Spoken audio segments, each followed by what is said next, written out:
لوگوں کے بال گر رہے ہیں نا، دن بدن گنجے ہوتے جا رہے ہیں بھئی۔ آج کل تو ایسے زمانہ ہو گیا ہے نا، 20 سال کی عمر میں لڑکا کیا ہو جاتا ہے، گنجاپن اس کا شروع ہو جاتا ہے، ہیئر فال شروع ہو جاتا ہے۔ لیکن میں آپ کو ایک ایسا وظیفہ نہیں بتلاؤں کہ آپ اس کو تیل پہ دم کرو، پھر اس تیل کو اپنے سر پہ لگاؤ، تھوڑی سی مالش کرو، انشاءاللہ کچھ دنوں کے بعد آپ کا گنجاپن ختم ہو جائے گا۔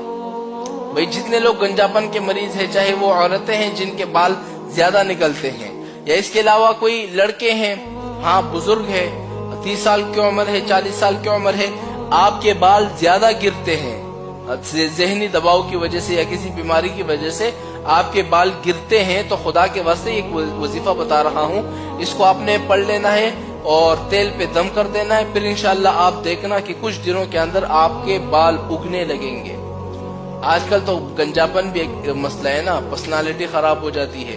ہاں لوگ کہتے ہیں گنجا ہو گیا وقت سے پہلے۔ آپ نے کرنا کیا ہے، اس وظیفے کو خصوصاً باوضو ہو کر کرنا ہے۔ وہ آپ نے وضو کر لیا، پھر اس کے بعد اپنے ہاتھ میں تیل ڈال دینا ہے، یعنی جتنا آپ سر میں تیل لگائیں گے وہ اپنے ہاتھ میں ڈال دینا ہے، پھر اس کے بعد 7 مرتبہ پڑھنا ہے وَإِذَا مَرِضْتُ فَهُوَ يَشْفِينِ، اس کو 7 مرتبہ پڑھنا ہے، پھر چف کرنا ہے، پھر اس کے بعد 313 مرتبہ یا بارئو یا بارئو، اس اللہ تعالیٰ کے ایک نام ہے یا بارئو، اس کو 313 مرتبہ پڑھ کر اس طرح تیل پہ دم کر دینا ہے، پھر اس تیل کو اپنے سر پہ لگا دینا ہے۔ انشاءاللہ یہ عمل آپ 15 دنوں کے اندر کر لو، اگر بال گر رہے ہیں تو بال گرنا ختم ہو جائیں گے، گنجاپن شروع ہو گیا ہے تو گنجاپن آپ کا ختم ہو جائے گا، بال اگنے لگیں گے، اور ایسے بال اگنے لگیں گے کہ آپ خود حیران ہو جائیں گے۔